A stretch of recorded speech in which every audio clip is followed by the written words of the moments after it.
Hi brothers and sisters, welcome to this new video. இன்னைக்கும் same அதே தான். இந்த கழுத்து வலினால கொஞ்சம் இன்னைக்கு காலையில் போட முடியாமல் போயிடுச்சு. ரொம்ப டயர்டு. நேற்று வந்து ஃபிசியோ வந்து ஒரு எக்ஸசைஸ் சொன்னாப்புல. அந்த எக்ஸசைஸ் பண்ணதுக்கப்புறம் இப்போ 90% பரவாயில்லை. இருந்தாலும் அந்த வலி கொஞ்சம் இருக்குது. சரியானு நினைக்கிறேன். நாளிலேருந்து சில இன்னும் கொஞ்சம் அதிகமான ப்ரிப்ரேஷனோட கண்டிப்பாக ப்ரீ மார்க்கெட் ரிப்போர்ட் வரும். சரியா? சரி, இன்னைக்கு ஹெவி வெயிட்ஸ் வந்து மார்க்கெட்டில் நல்லா இந்த 133 பாயிண்ட்ஸ் மூமெண்ட்டுக்கு காரணமாக இருந்திருக்கு. ரிலையன்ஸ் 0.5% அப்பாக இருக்குது. நம்ம ஏர்டெல், அதுக்கப்புறமா இன்னைக்கு ஹெச்டிஎஃப்சி, எல்என்டி அண்டு மொத்தம் 4 மார்க்கெட் ஏறினதுக்கு இது பாயிண்ட்ஸ் பார்த்தீங்கன்னா 45 points Reliance, HDFC 22 points, Airtel வந்து 17 பாயிண்ட்ஸு, எல்என்டி 19 பாயிண்ட்ஸ். சரியா? சரி, இது வந்து இந்த சார்ட்டை பார்ப்போம். நேற்றே இது வரைஞ்ச சார்ட்டு. இந்த கோடும் நம்ம வரைஞ்சது. இந்த இடத்த நான் அடிக்கடி சொல்லிட்டு இருக்கிறத ஒரு 4-5 நாளாகவே சொல்லிட்டு இருக்கேன். இது வந்து ஸ்ட்ராங்கான ஒரு சப்போர்ட் ஏரியா. இதை உடைக்கிறது ரொம்ப கஷ்டம். உடைத்து விட்டால் நிஃப்டிக்கு ரொம்ப கஷ்டம். அதாவது நிஃப்டியை கீழே போகிறது யாராலையும் தடுக்க முடியாதுங்கிற மாதிரி ஒரு அர்த்தத்தில் நம்ம பேசியிருந்தோம். ஸோ இந்த இடத்துல பவுன்ஸ் பேக் ஆயிருக்கு. இது வந்து டெட் கேட் பவுன்ஸா இல்லை பவுன்ஸ் பேக்காங்கிறத நம்ம லாஸ்ட்ல உள்ள அந்த டெக்னிக்கலாக நம்ம அனலைஸ் பண்ணுவோம். அதில் நம்ம பார்த்துருவோம். இன்னைக்கு வந்து காலையில் கிஃப்ட் நிஃப்டி டவுனில் ட்ரேட் ஆனும்போது நம்ம வந்து டெலகிராமில் கேப் டவுன்னு சொல்லி அப்டேட் பண்ணியிருந்தோம். இந்தியா விக்ஸ் இன்னைக்கு வந்து 4.5% கூலாயிருக்கு, குறைஞ்சிருக்கு 11.52. அப்புறம் ஐஎன்ஆர் தான் ரொம்ப வீக் ஆகிட்டே போகுது, 86.8. அதோட லைஃப் டைம் லோ வந்து 87.97. அதை நோக்கி போயிட்டு இருக்கோண்டு ஐஎம் இருக்குது. வீக் ஆகக்கூடாது. சரியா? நேற்றைய க்ளோஸ் வந்து 24,680. இன்றைய ஓப்பன் 24,614. ஒரு கேப் டவுன் ஆச்சு. 9.15க்கே ஒரு லோவை கிரியேட் பண்ணிச்சு. அதுதான் இன்றைய லோ கூட 24,608. அதாவது இந்த 24,608ங்கிறது இது வந்து ஒரு மாசத்துடைய லோ. அதாவது ஜூன் 15 அதுதான் லோ. அதுக்கு முன்னாடி ஜூன் 13 ஒரு லோ இருக்குது, 24,473.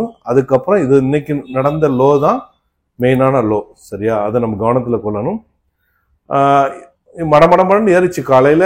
இந்த லோவை கிரியேட் பண்ணணுன்னே மடமடமன்னு ஒரு 24,727 வரைக்கும் 125 பாயிண்ட்ஸ் மேலே ஏறிச்சு.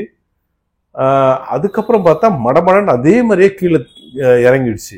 அதாவது 10:45க்கு 24,614 100 பாயிண்ட்ஸ் மறுபடியும் டவுன் ஆயிடுச்சு.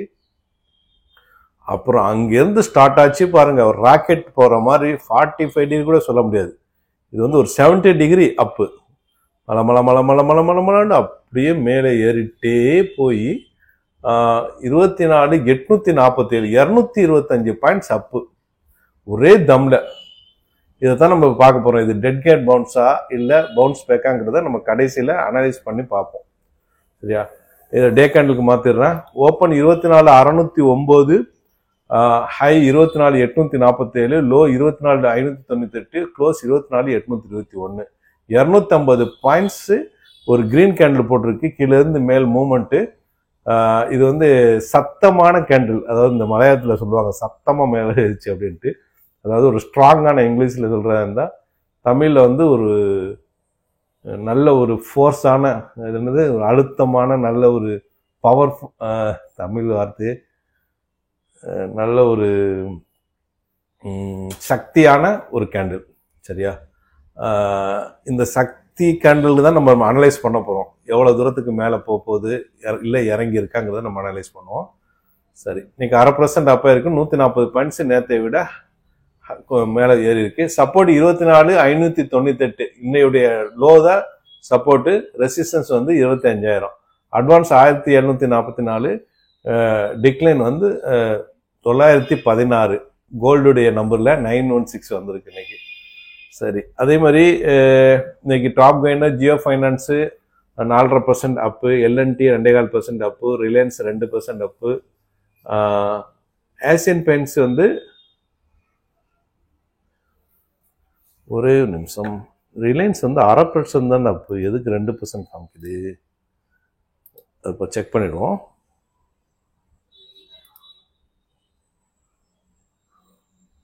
ரிலையன்ஸ் எஸ் டாப் 2% அப்பு, எஸ் ரிலையன்ஸ் வந்து 2% அப்பு. அண்ட் ஏசியன் பெயிண்ட்ஸ் வந்து இன்னைக்கு வந்து ஒரு 1.25% up. Top loser SBI life 1% down, axis bank 3/4% down, TCS 3/4% down, HDFC ஒரு 1/2% டவுனு. பேங்க் நிஃப்டியை பொறுத்தவரை அதையும் நம்ம இப்போ அனலைஸ் பண்ண போகிறோம் அந்த டெக்னிக்கலை. அதாவது இந்த சார்ட்டை நான் மாத்திரம் பாருங்க. பேங்க் நிஃப்டிக்கு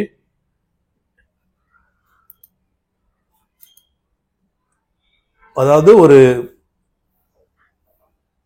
பேட்டர்ன், அதாவது புல்லிஷ் ஃபிளாக் பேட்டர்ன், இது ரைசிங் ஃபிளாக் பேட்டர்னு. அதை வந்து பிரேக் அவுட் கொடுத்துட்டு புல் பேக் நடந்திருக்கு. இது புல் பேக்கா இல்லை மறுபடியும் அது மேலே போகுதாங்கிறத தான் நம்ம அனலைஸ் பண்ண போகிறோம். சரியா?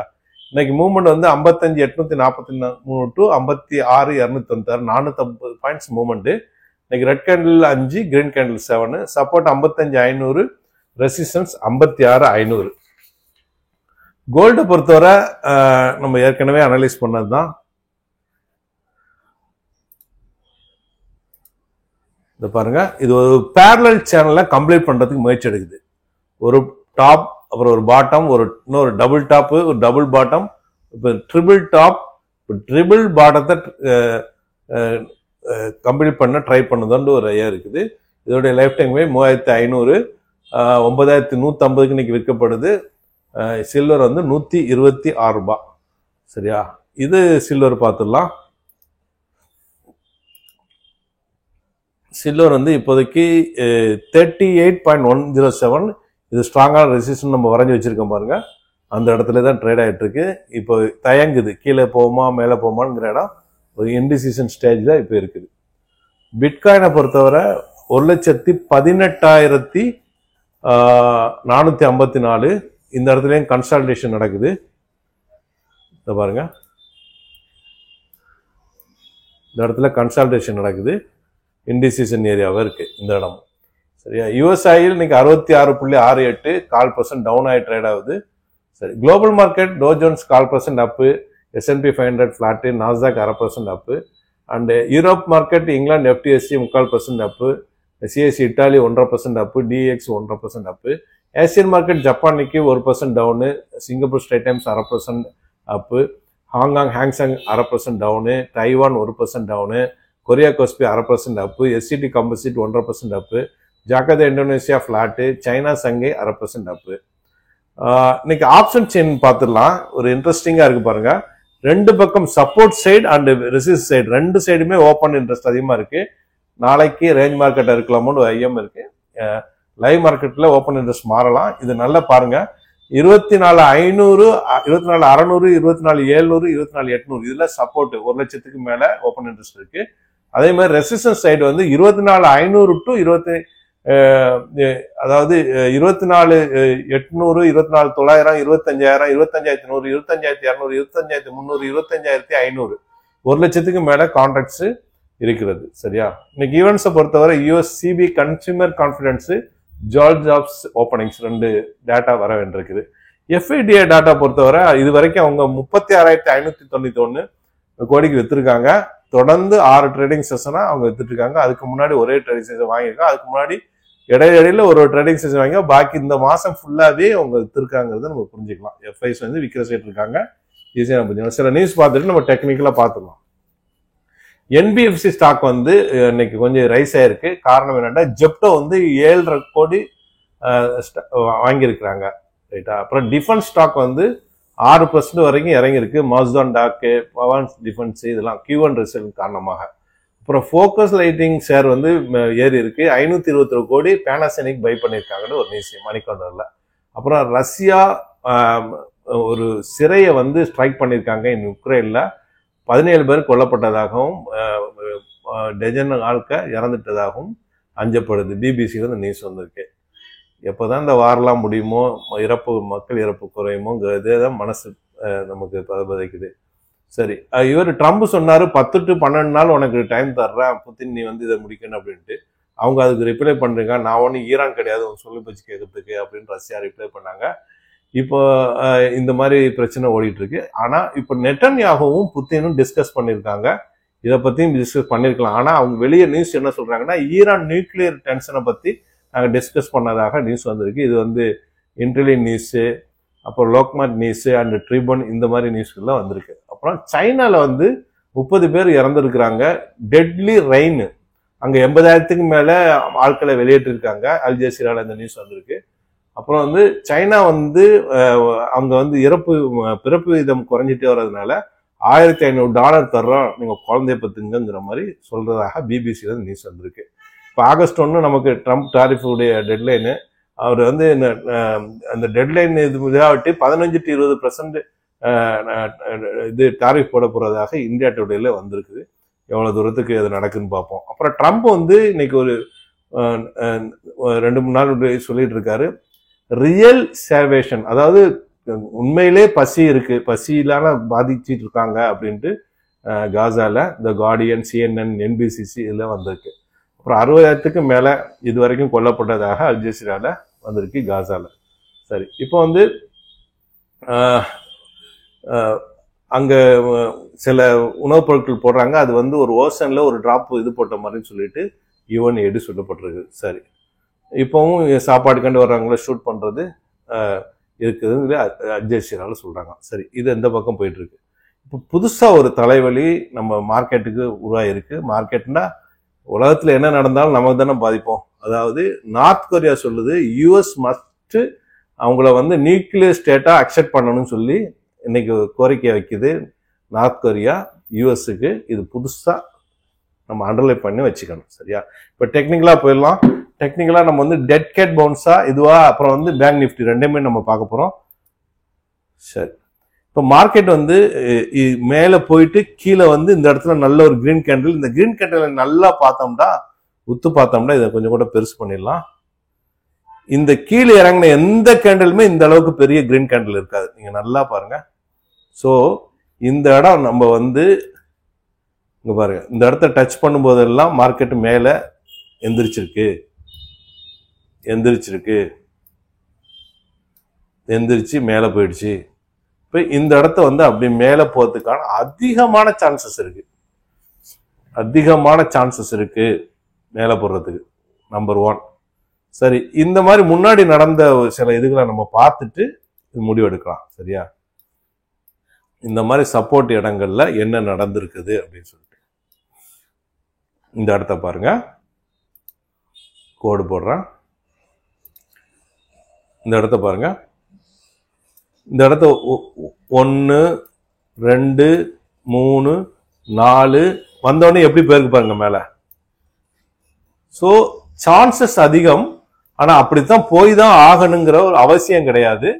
முன்னாடி உள்ள ஒரு ஹிஸ்டரி வந்து ரிப்பீட் ஆகணுன்ற அவசியம் கிடையாது. ஆனா ஸ்ட்ராங்கான ரெசிஸ்டன்ஸ் இது அப்படிங்கிறதுக்கு நான் சொல்ல வரேன். ரைட்டா, இதை புரிஞ்சுக்கணும். இது வந்து நம்மளுடைய நிஃப்டி. அடுத்தது பேங்க் நிஃப்டி. இது வந்து ஒரு புல்லிஷ் ஃபிளாக் பேட்டர்ன். அதை வந்து நம்ம ஏற்கனவே இது கோடு போட்டது தான். இந்த கோடை இப்படி போட்டது முன்னாடி போட்டு வச்சது, அதையெல்லாம் கம்ப்ளீட் பண்ணி பிரேக் அவுட் கொடுத்துட்டு புல் பேக் இந்த இடத்துல நடந்திருக்கு. இந்த பிரேக் அவுட் புல் பேக்கு புரியாதவங்க முன்னாடி உள்ள வீடியோக்களை பார்த்தாலும் உங்களுக்கு புரிய வரும். இதை முன்னாடி உள்ள வீடியோ கொஞ்சம் உங்களுக்கு வந்து நான் இது பண்றேன். இந்த பாருங்க, பிரேக் அவுட் புல் பேக் வந்து நம்ம புரியறதுக்காக நான் முன்னாடி மூவ் பண்றேன். இதுலயே பண்றேன். பேங்க் நிஃப்டிலேயே நம்ம பார்ப்போம்.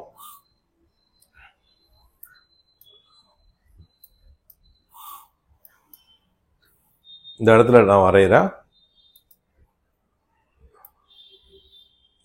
ஓகே, இந்த இடத்துல மார்க்கெட் வந்து கீழே மேல ஓடி இருக்கு.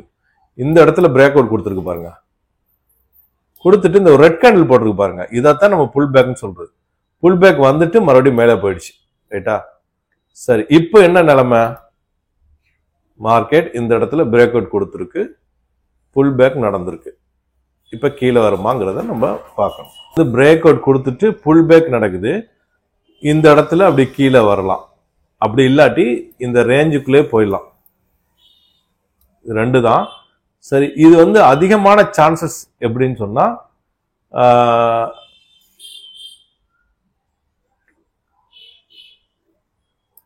பேட்டர்ன் பிரகாரம் இது வந்து ஃபர்ஸ்ட் டார்கெட், இது டெக்னிக்கலா இது செகண்ட் டார்கெட். இந்த 55,500ங்கிறது ஃபர்ஸ்ட் டார்கெட். ஆனா இப்ப வந்து நம்ம கிட்ட எது வரைக்கும் கீழே வந்திருக்குண்டா, லோ 55,800 வரைக்கும் வந்திருக்கு. இன்னும் 300 பாயிண்ட்ஸ் வந்துட்டு மேல பவுன்ஸ் ஆயிடுச்சு, புல் பேக் நடந்துருச்சு. என்ன நடக்குங்கிறத பார்ப்போம். சரியா? இப்போ ஓரளவு டெக்னிக்கலா எப்படி நடக்குங்கிறதை நம்ம பார்த்துருக்கோம். இதுக்கு எல்லாமே சப்போர்ட் பண்ண வேண்டியது நம்பர் 1 எஃப்ஐஸ், நம்பர் 2 இப்போ வந்து ரிசல்ட்ஸ் வந்து சப்போர்ட் பண்ணல, 2. மூணாவது குளோபல் டென்ஷன், ட்ரம்புடைய டாரிஃபு, இது எல்லாமே சரிப்பட்டு வரணும். இந்த மூணுமே சரியா வந்ததுன்னா மார்க்கெட் மேலே போறது யாராலையும் தடுக்க முடியாது. அப்படி இல்லாட்டி பொறுத்திருந்து பார்ப்போம். இந்த வீடியோ பயனுள்ளதாக இருக்குன்னு நம்புறேன். மற்றவங்களுக்கு ஷேர் பண்ணுங்க. புதுசாக பார்க்கணும் சப்ஸ்கிரைப் பண்ணி பெல் ஐக்கானை கிளிக் பண்ணிக்கோங்க. தேங்க்ஸ் ஃபார் வாட்சிங்.